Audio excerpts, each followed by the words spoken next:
хочу провести эфир и рассказать те ключевые события, которые произошли сегодня. Ну, вы, наверное, в курсе, что Токаев именно сегодня, не завтра, вышел везде по всем каналам, провел какие-то награждения, озвучил какие-то различные слова. И вы понимаете, насколько напугана эта власть. Напугана 25 октябрем, днем республики якобы. Это тот день, когда Казахстан был в составе СССР и назывался КАС СССР. И в тот день была объявлена декларация о суверенитете в рамках и в составе Советского Союза. То есть вы понимаете, что никакой это не день республики. Ну вот сегодня, собственно, действия Токаева это и показали. Представляете, в день республики, завтра, а он выступает накануне, завтра отменяет фактически какие-то концерты, другие праздничные мероприятия, которых было заранее заявлено.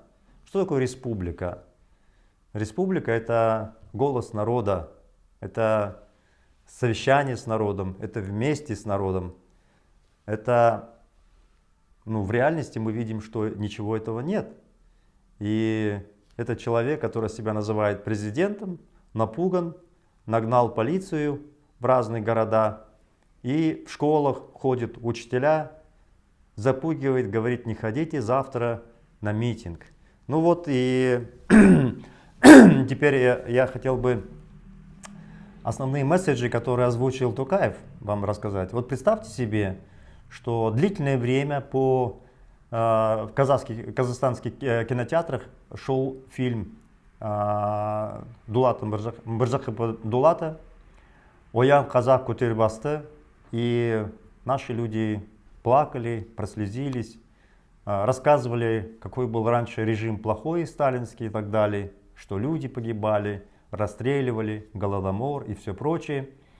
И ни у кого не должно было быть иллюзии, что этот фильм заказан государством, то есть нынешней властью.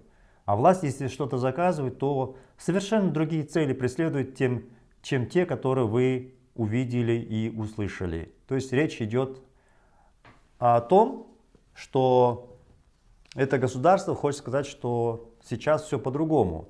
И вот сегодня Токаев заявил, что, оказывается, воплотилась в жизнь идея свободы, за которую боролся Алаш. Идея свободы в День Республики.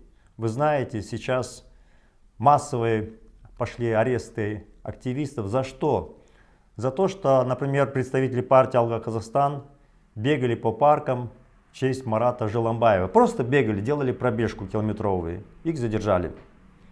Преследовали различных активистов, придумывая различные обвинения, лишь бы 25 октября они не были на свободе.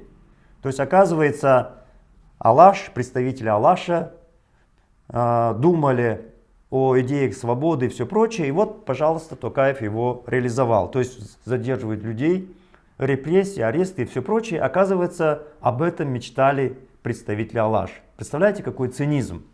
Вот для этого вам показывали фильм, пытаясь вас оболванить. Но хорошо, что есть интернет, есть такие прямые эфиры. Хорошо, что у нас уже есть серьезная прослойка людей, которые умеют думать головой и понимают, что на самом деле происходит в нашей стране. На самом деле мы живем в тюрьме. Нет никакой республики, никакие идеи Алаши не реализованы. Они были жертвами репрессий, и эти репрессии продолжаются при режиме Назарбаева-Токаева. Я не случайно говорю Назарбаева-Токаева. К сожалению, у нас люди, миллионы еще далеки от политики и просто глотают пропаганду власти. А этот режим все время рассказывал байки, что именно после Хантара, января прошлого года, якобы с этого момента Токаев пришел к власти, якобы он перехватил власть у Назарбаева. Но посмотрите, что сегодня сказал Токаев. Он сказал: нам нужно правильно оценивать вклад Назарбаева в построение Казахстана. То есть Назарбаев основатель Казахстана, он все время заявлял, и памятники ему открывал сам Касым-Жомарт Токаев. И улицы именем Назарбаева названы, когда президентом стал Касым-Жомарт Токаев. И эти парки с памятниками Назарбаева охраняет кто? полицией по приказу Токаева. Поэтому, уважаемые друзья, все те, кто еще проживает в заблуждении, говорят о том, что вот какие-то люди из старого Казахстана якобы устроили хантар, это уже пора прекратить так думать. Мне сегодня даже одна женщина написала вот такую ерунду. Назарбаев и Токаев в одной лодке. Я вам давал все время признаки. Основные проспекты в ваших городах Нурсултана Назарбаева, памятники Назарбаева, памятники, еще плюс его портреты у государственных чиновников. В школах ваши дети до сих пор учат по учебникам, что он Ельбасы. Ему посвящены стихи, песни и так далее. Все это никуда не делось. В прошлом году Тимур Кульбаев к своему многомиллиардному состоянию добавил официально еще 1 миллиард долларов.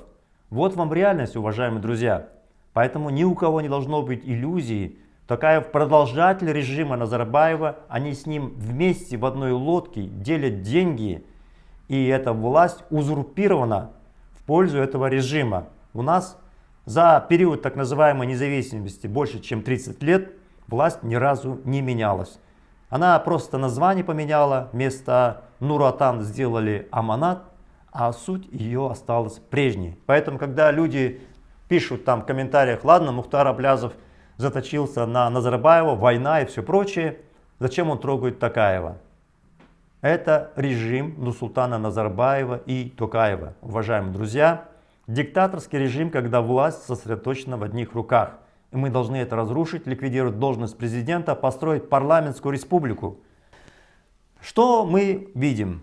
Мы видим, что власть ужасно боится, и боится не случайно. Вопрос не в том, что, как некоторые пишут, что Мухтар Аблязов сидит в Париже и расшатывает ситуацию в нашей стране. Как может человек, находясь за многие тысячи километров, расшатывать страну?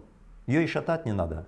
Просто там очень много проблем, которые я озвучиваю и поднимаю, группирую, конструирую и поясняю, в чем суть проблемы. Только вот в этом моя работа и заключается, и в организации сопротивления, создания ячеек, написания программ мы показываем, что этот режим преступный, и мы говорим, какое государство мы должны и можем построить. В этом наша сила, поэтому мы написали программы, мы их озвучиваем, и власть панически боится, потому что мы говорим правду.